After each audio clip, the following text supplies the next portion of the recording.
This is Sarah Squires bringing you behind the headlines in today's edition of WyoToday Newsroom. Today, I am joined on the show by U.S. Representative Harriet Hageman. Welcome to the show. Well, good morning, Sarah. How are you? I'm doing wonderful. How are you? I am wonderful. Thank you.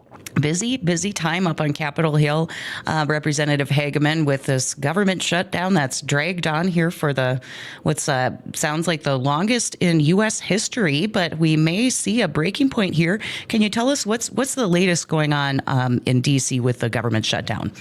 So I arrived back in D.C. yesterday, and my understanding is that we are going to most likely start voting on the package sent to us by the Senate at about 4 o'clock this afternoon. So everybody is trying to make their way back to D.C. as quickly as possible. And I'm excited the fact that we're going to finally get this shutdown behind us. This was crazy from the beginning. I couldn't believe that this happened. But here we are 40-some days later, and hopefully we're going to get the government open so we can start paying our federal employees, our military personnel, and start providing the services that the American people deserve. Now, can you kind of roll out a little bit about what's going into this deal? Maybe where you see some compromise or room for improvement? So this is essentially what has been on the table since the beginning, which is a clean CR or a continuing resolution. And what that means is we will continue funding the government as we have for the last year. This is the same budget that we were under with Joe Biden. So we will continue to fund the government until January 30th, and this will allow us time to finish the appropriations process. This bill also included funding for certain agencies. So, in fact, we are going to be going forward with funding some of the agencies. We're going to be doing the Ag Appropriations Bill, the Legislative Branch Appropriations Bill, and MILCON, or Military Construction Appropriations Bills. So we have 12 appropriations bills that we are required to pass every year to fund various aspects of the government. By rolling that into the CR, we are actually going to be funding a substantial part or a substantial portion of the federal government all the way through September 30th of next year through the actual appropriations bills. So this can be a little bit complicated. Let me just say that the CR funds the entire government, and then 3 of the appropriations bills, whatever agencies that they cover, those agencies will actually receive funding for a full year. And then the other thing that we would be doing is extending the Ag bill for a full year. So the Farm Bill will also be funding for a full year, as so many of our farmers and ranchers have been asking me as I've been out in Wyoming is, when are you guys going to pass the Farm Bill? And it is reauthorized every 5 years. As part of this deal, we will be funding the Farm Bill. That includes SNAP. So this would include the SNAP funding, the Supplemental Nutrition Assistance that has been so controversial over the last couple of weeks, as those funds have been unavailable because of the Democrat shutdown. So we will be funding that for a year. So what this does really is this hopefully will make it so that we don't end up in the same situation in January when we go forward with additional funding, because so much of the government will already be funded and they won't be able to hold us hostage. Absolutely. Now, one of the things that I think the Democrats have really framed this shutdown about has to do with the health care subsidies for the Affordable Care Act that are set to expire here on December 31st. Of course, those were kind of COVID era subsidies that were meant to expire here in 2025. And, I know a lot of numbers have been kind of thrown out there. We talked about one last time that you were on the show, and I think it's one that's really been sort of floated around as this big example here about these jaw-dropping increases. And so that is for a 60-year-old couple in Wyoming making $85,000 a year, according to the Kaiser Family Foundation. that would be the biggest increase, under this expiration of this subsidy. So that couple would be going from $602 a month to $4,777. That's a 693% increase. But I think those numbers have really been used because they are the biggest. There's a tool where you can kind of go in and pencil around. So if you're talking about maybe a more moderate income couple, so a 35-year-old married couple working in Wyoming, making $60,000 annually, they would go from about their increases would be about 10% of their annual income. So they'd be paying about $2,500 a year. So that's quite a bit less than the example that we hear all the time. But I'm wondering, Representative Hageman, as you look at what these increases are going to do for some folks, I know, these subsidies are kind of across the board, and they are out there and available for people who are incredibly wealthy. But do you see changes that maybe need to be made for more moderate income families here in Wyoming? So, Sarah, what you have just outlined is the complete failure of Obamacare, or the so-called Affordable Care Act. This is all because of Obamacare, every bit of what you're talking about. And in large part, a lot of it has absolutely nothing to do with the subsidies. So let's take a step back and look through history. The entire purpose of Obamacare, or the Affordable Care Act at the time, was ostensibly to provide insurance for 20 million people out of 330 million people. What it ultimately did is break the insurance. It destroyed the health insurance industry and health insurance for all 330 million people. It's been an absolute failure, and until we recognize that and are willing to fix that underlying issue, these are the kinds of things that you're going to see, because it is the insurance companies that are raising those rates, and that has nothing to do with the subsidies, okay? Everybody needs to separate these things out. It is not because of whether there are subsidies available or not. The subsidies for anyone making 4 times or less the poverty level will continue. That is baked into that is baked into Obamacare. So if you are a family of 4 and you make $120,000 a year, you are still entitled to the subsidies because that was built into Obamacare. 3 years ago, the Democrats, without any Republican votes at all, decided that because of COVID,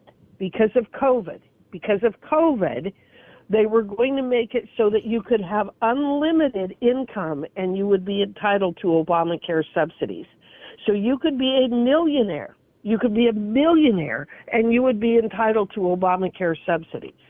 They only did that for 3 years, number one, because, again, it was a COVID-era subsidy, but also because at the time, if they had extended it beyond the 3 years, beyond December 31st, 2025, again, the Democrats are the one that put that deadline in place. If they had extended it beyond that time frame, it would absolutely have broken the bank. We're talking about as much as a $500 billion expense to continue the unlimited subsidies that the Democrats voted in 3 years ago, okay? So that's the situation. So you've got these subsidies for millionaires, but anyone making 4 times the poverty level or less will still continue to receive the subsidies. But the other thing that the Democrats did 4 years ago was, instead of sending that money to the individuals, to the insureds, to the individuals seeking the health care, all of that money went directly to the insurance companies, and it has created massive amounts of fraud, absolutely massive amounts of fraud. Now, what do I mean by that? Tens of billions of dollars have been paid to the insurance companies to provide absolutely no medical care whatsoever to the individuals that they insure. There are insurance companies that have been out there signing people up for Obamacare, and the people themselves don't even know that they're on it. They don't even know that they have been signed up for Obamacare and that they're on these rolls, because the insurance companies, through this fraud, have been receiving subsidies directly from the federal government. Tens and tens of billions of dollars of fraud have been paid to these insurance companies, and every one of them need to be investigated. I'm in the middle of this. I'm trying to get to the bottom of this, but they need to be investigated. We need to find out the extent to which they have been signing up individuals without their knowledge. This has wasted tens of billions of dollars because the insurance companies have been committing these kinds of shenanigans because of what the Democrats did 3 years ago. So here we are in a circumstance where those subsidies for anybody who is making over 4 times the poverty rate are going to go away. But that is not why their insurance rates are going up. Their insurance rates are going up because the insurance companies are increasing premiums as much as 25%, while the healthcare inflation is right around 7%. So I guess what you could say is that the Democrats have raised an issue or exposed an issue that we absolutely have to get to the bottom of. But the answer isn't just continuing the fraud. The answer isn't continuing to allow these insurance companies to rake in billions of dollars fraudulently and to be making this money off of people that they're not even actually providing services to. So that is, I think, what this is exposed the abject failure of Obamacare and the fact that we need to find a way to provide more, we need to get more insurance companies in the market. We need to provide more competition. We need to provide for high deductible insurance policies so that people can have what we used to call high risk insurance, which is what I bought for years because it made sense financially for me to do so. But Obamacare did away with those kinds of policies. We need to come up with a different way of providing insurance and health care to our citizens. So under the shutdown deal, there is going to be a standalone vote on health care subsidies in December in the Senate, though it doesn't really sound like the leadership of the House is too keen on that idea. Representative Hageman, do you see people coming to the table here in Congress to talk about these problems and to try to map out some solutions, or do you anticipate this just being another tug of war over the same subsidy issue? What do you see ahead for this? Well, we have to come to the table, Sarah. It's absolutely imperative that we talk about this and try to find a way to fix this. I don't want people's insurance rates to go up. I don't want them to have to be spending the kind of money that you're talking about. We have people reaching out to us, and we're trying to find solutions for this. I have people reaching out to me saying, I'm going to have to give up insurance entirely because I can't afford $60,000 a year. I've got people telling me that their insurance rates might be as much as $5,000 a month. Well, that's more than you spend on a mortgage. $5,000 a month is $60,000 a year. I have never come even close to using $60,000 a year worth of health care, and I think that that's probably the vast majority of people. How did we get to this position? We got to this position because the underlying program was absolutely broken because of Obamacare. But we have to come to the table to be talking about these things.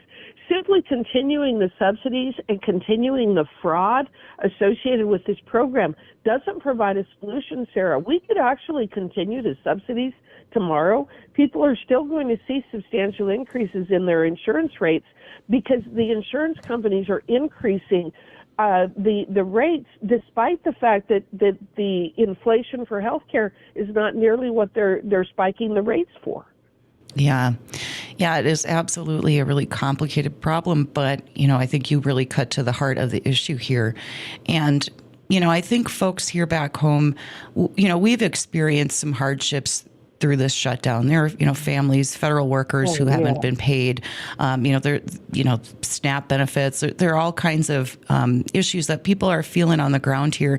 And ultimately, I think that we hope that we get something in return and that there's some motivation, from some of our congressional leaders who've really dug their heels in here, that they'll come to the table in earnest and start working on some of these underlying problems. So I appreciate you clarifying what's really going on for folks here at home.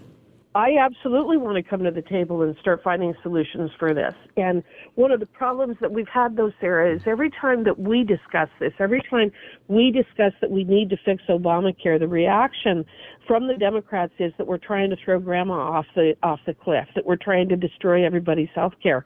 We're not. That isn't what our motivation is. I, like everybody, I'm on Obamacare. By law, I am required to be on Obamacare. I pay for my health insurance. A lot of people think that that's one of the things that you get as a member of Congress. You don't. I pay for my own health care, and I know that my premiums are going to be skyrocketing as well. This affects us too. So I want to find a solution to this. But again, throwing good money after bad isn't the solution. Paying the insurance companies even more money so that they can make even higher profits, that's also not the solution. Yes. Well, I absolutely agree with you on that note. Now, I wanted to kind of turn our attention a little bit here. There's obviously so much reporting and so much going on with the shutdown. But, in the meantime, I know that you and your colleagues have been hard at work on meaningful legislation that will have a real impact here on the ground. And one of those is a bipartisan bill that you've reintroduced here that's really aimed at strengthening economic opportunity on our nation's reservations. It's called the Long-Term Leasing Act, and it has to do with lifting kind of a cap on leases on reservation land that is hopeful to kind of spur economic development there. So currently, I think the cap is 25 years, and if you're an entrepreneur, I think it makes it a little bit tough to make major investments when it's uncertain about how long you're going to be able to be on the ground there. Tell us what this bill's all about, Representative Hageman. So I'm very excited about this, and I learned this when I first went into Congress. There's so much that you learn about what's going on out there that you're like, what in the world? Why would you do that? That seems so crazy. But right now, for Indian trust land, for land that's held in trust for our Indian tribes, they are, with certain exceptions, they are limited at leasing that property to 25 years. So as you say, if you're an entrepreneur or a businessman or a businesswoman, are you willing to construct, say, a convenience store or a grocery store or something like that on tribal land if you're only going to be able to get a 25-year lease? And the answer oftentimes is no. Even banks won't necessarily loan you the financing to be able to do that because they recognize that it's kind of a precarious situation. I also think that it is incredibly, I guess, paternalistic of us to try to prevent or limit what our tribal members can do with their own property in terms of being able to enter into lease agreements. So I introduced a bill that would extend that to 99 years. So if the Northern Arapaho tribe or the Eastern Shoshone tribe wanted to lease property for 50 years or 60 years or 47 years, then under my bill they would be able to do so and enter into these long-term agreements with people who would then be coming in and engaging in the kind of economic development that they need. When I was chairman of the subcommittee on Indian and Insular Affairs, one of the big issues that we addressed was economic opportunity and economic development for our tribes across the country. This is just kind of a continuation of that. I believe that the tribes and the tribal members are the ones that know best of how to manage their property and what is in their best interest. I think Congress needs to get out of the way on these kinds of things and make sure that they have the wherewithal and the tools to do what is the best interest of the people who live there.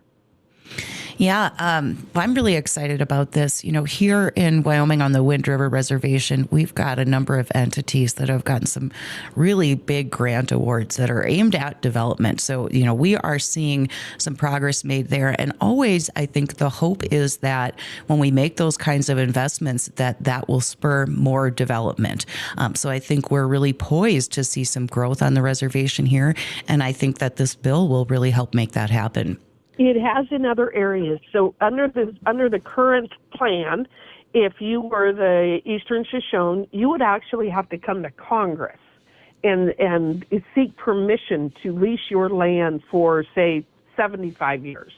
And we've had other tribes come in and testify before our committee seeking the authority to extend the time for leasing of the property. We had one tribe come in, and they were seeking to be able to lease their property for, I think, 75 years. They were looking at a distillery or something like that. And their petition had been pending for 22 years. Wow. That's how slow Congress is in responding to these requests. So their petition itself had been pending before Congress for 22 years. I don't want to do that anymore. I want them to be able to go in and negotiate and enter into these contracts on their timeline, not Congress's timeline. Yeah, I think we agree with you on that one, Representative Hageman, and are hopeful that you can take this common sense approach and get it across the finish line here. I know a lot of folks here in Wyoming, and ranchers in particular, have taken note of an announcement that President Donald Trump made here directing the Department of Justice to investigate the meat packing companies, amid accusations of price fixing and manipulation. Can you tell us what's going on with this issue? So, as most people in the ag industry know, there are only 4 large packers. Now, there are smaller regional packers, but they don't have the capacity to do what we need in terms of processing meat in this country to meet the demand. So there are 4 big packers, and 3 of them are owned by other countries, 2 by Brazil and 1 by China. So that is where our bottleneck is in the cattle industry for processing beef. And they have largely been setting the market for years and years and years, which has impacted the ability of our ranchers and our cattle producers to thrive the way that they should. So there has often been accusations made of various antitrust actions being taken, concerns about collusion, concerns about a variety of things related to these packers and how they operate. And so what the president has said, and this has been a request that has been out there for a long time, which is we need to be investigating these huge conglomerates for, all different kinds of things, whether they are engaging in bad practices, whether they are, some of the issues associated with my bill, the MCOOL bill, making sure that we can identify meat that's actually produced in the United States versus bringing meat in and then labeling it as being made in the U.S. So this is just part of that broader effort to finally get some relief for our cattle industry by looking at what is going on behind the scenes with the packers that control such a huge part of the market. Yeah, you mentioned the McCool bill. That's definitely one that we're keeping an eye on here too. That's the Country of Origin Labeling Enforcement Act. What can you tell us about the background of that? I think a lot of us, we want to buy local. We want to support our local ranchers, but in the very least, we want to buy American beef. What can you tell us about this topic? So that's been the challenge, that if you bring in meat from other countries, if you repackage it here, you can claim that it is American made. And that is a truth in labeling issue that I think needs to be addressed, and that's what my bill does. So we have to make sure that people know where the products are coming from, and that's the mandatory country of origin labeling bill would do that. And this is something that we have been pursuing for years. There was a period of time that we had an MCOOL in effect up until 2014 when the World Trade Organization stepped in and said that that was a violation of a variety of international trade laws. So that's one of the battles that we're going to have over this, and I recognize that. But just as you said earlier, we all need to sit down at the table and work through these issues rather than just running away from them. We need to be able to address these things head on so that we can make sure that the consumer who is going into the grocery store, they may decide to pay less money for a cut from Argentina or something like that. That's their choice, but they ought to know where it's coming from. In addition to which, our cattle producers are the top in the world in terms of animal husbandry, in terms of how they maintain their herds and how they treat them. And they ought to be able to make sure that people know that when that beef is there in the grocery store, that they can be confident in how it was raised and taken care of. Well, definitely support that. I think we want to know exactly where our beef is coming from, and especially in a state that's so heavily invested in it, we want to put our money where our mouths are, literally. And I think this bill is going to bring us forward to that. I wanted to thank you, especially this month, Representative Hageman, for carving out some time here this morning to check in with us here at home during such a busy time as you gather with your colleagues in the House of Representatives to end this shutdown today. So thank you so much. Sarah, I'm so looking forward to this. We need to pay our federal employees. We need to pay our military personnel. I am really looking forward to going in there and supporting the folks who have been working without paychecks, the folks who have continued to provide services to the American people.